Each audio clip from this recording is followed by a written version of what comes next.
I think maybe even Dirty Jersey Rat. Dirty Jersey. Yay! I love that song. Can we talk, I know it's a big topic, Chad Zumock. Yes. Chad Zumock's a big topic right now, and he made himself a topic by starting a GoFundMe to record a comedy special. And the latest on that is he's raised it to $14,000. It's up from $8,300. Oh. And he's gotten some big donations recently. Borgo with $1,000 offline, Nikki Glazer with $500 offline, Daniel Tosh with $500 offline. Really? That's what it says on his GoFundMe page. Okay. So I went on WATP yesterday and I said, well, this is all bullshit. He's lying and he's doing that so that people will talk about it, and we get people like us going, hold on, Daniel Tosh, there's no way. But, you know, get the controversy going, get him some Nikki more. Glazer, I kind of believed just because she interacts with people. She's gotten huge, but I've seen her interact with people like from when she was an open, like that she was friends with from years ago. Yeah, she works with Chad, right? Tosh is such a private guy that would kind of surprise me. Okay. So I got an email from Chad during my show yesterday, as happens from time to time.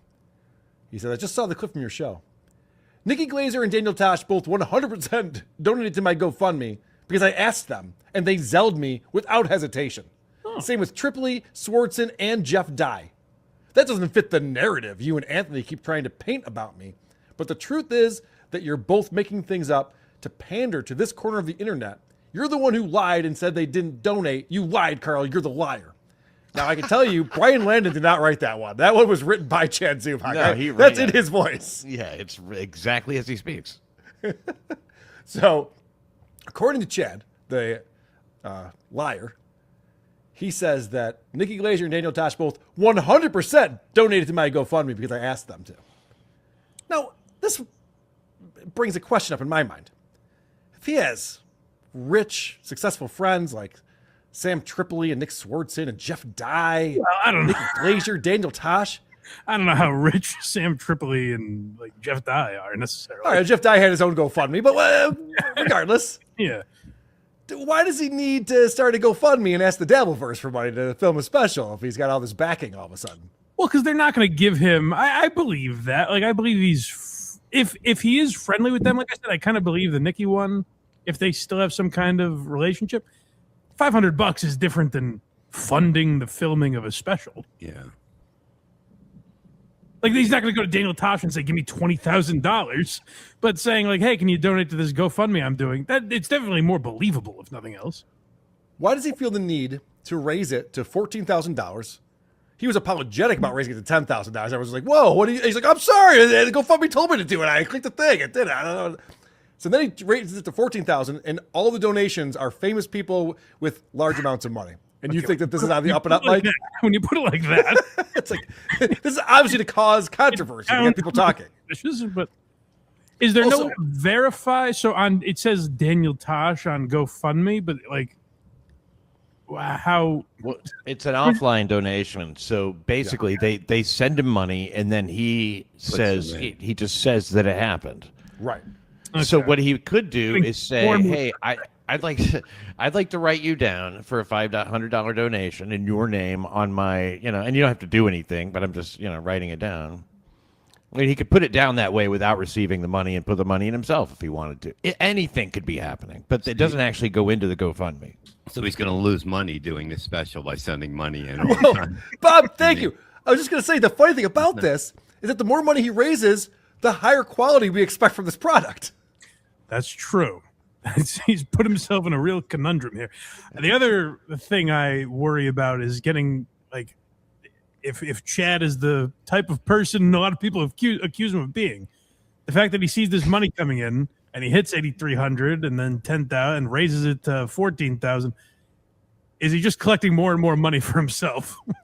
Or Well, is he there can going to be a circle ever made? He can do the special on a boat. That would be good. Something like that. I mean, Yeah. just fucking go crazy. idea. Whatever comes in, just That's a keep good going. idea. Like Earl Skakel was like, I tried to do my special in my living room. Like, yeah, just do it on a boat. Who cares? It's funny. But if he is the kind of person that people have accused him of being, and that law enforcement has accused him of being, that various prosecutors and juries or whatever have accused him of being, You think he's going to get arrested at a special? Is that what you're trying to say? Anything's possible. All right. Be better than doing the jokes.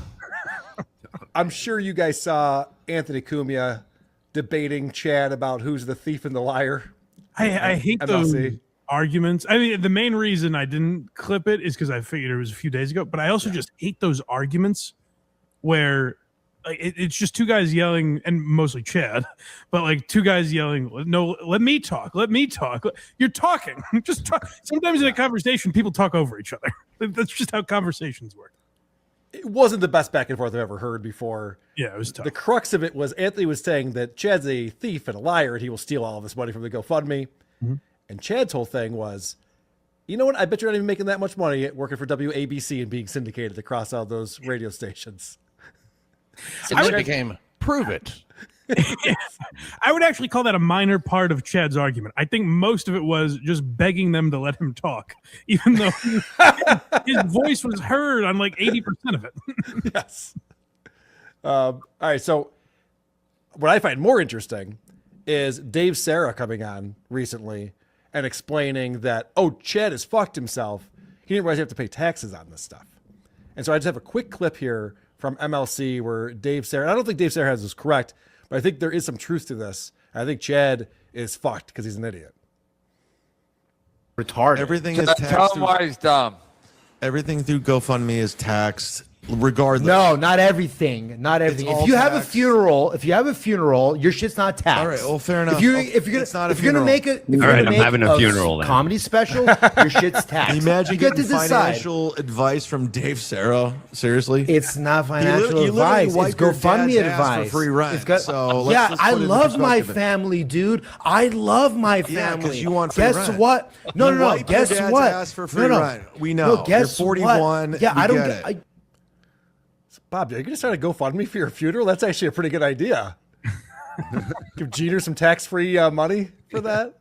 I mean, it's like that's what Chad should have had, a funeral after the show, so he didn't have to pay taxes. Or a show during the funeral. Or yes, do it at the funeral home.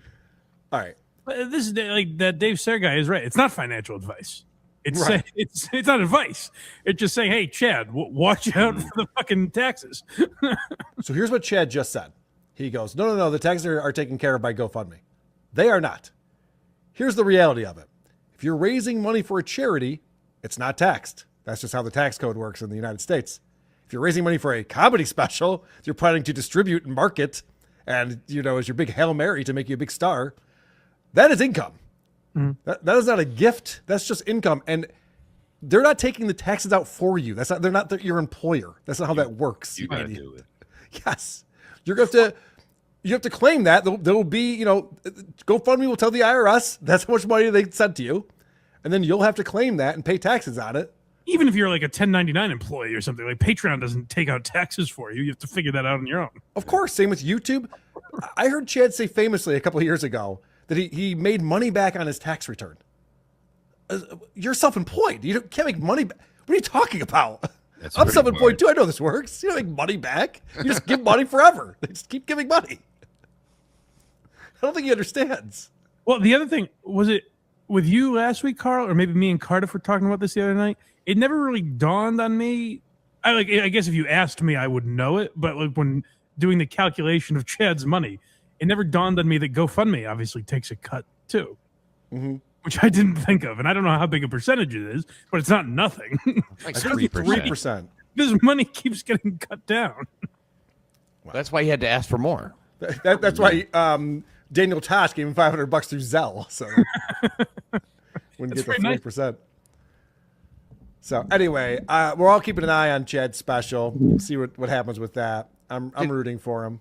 Oh, I'm not, and I'm not rooting against him. I'm not gonna sit here and say like, "Go Chad, go!" You know, like Stallone or something like that. Like like he's Rocky. I mean, like he's really trying to do this underdog thing, you know. And hey, good for him.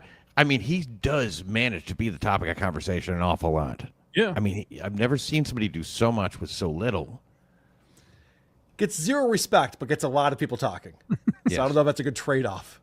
I don't know. 5 comedians instantly, without hesitation, sent him $500. Right.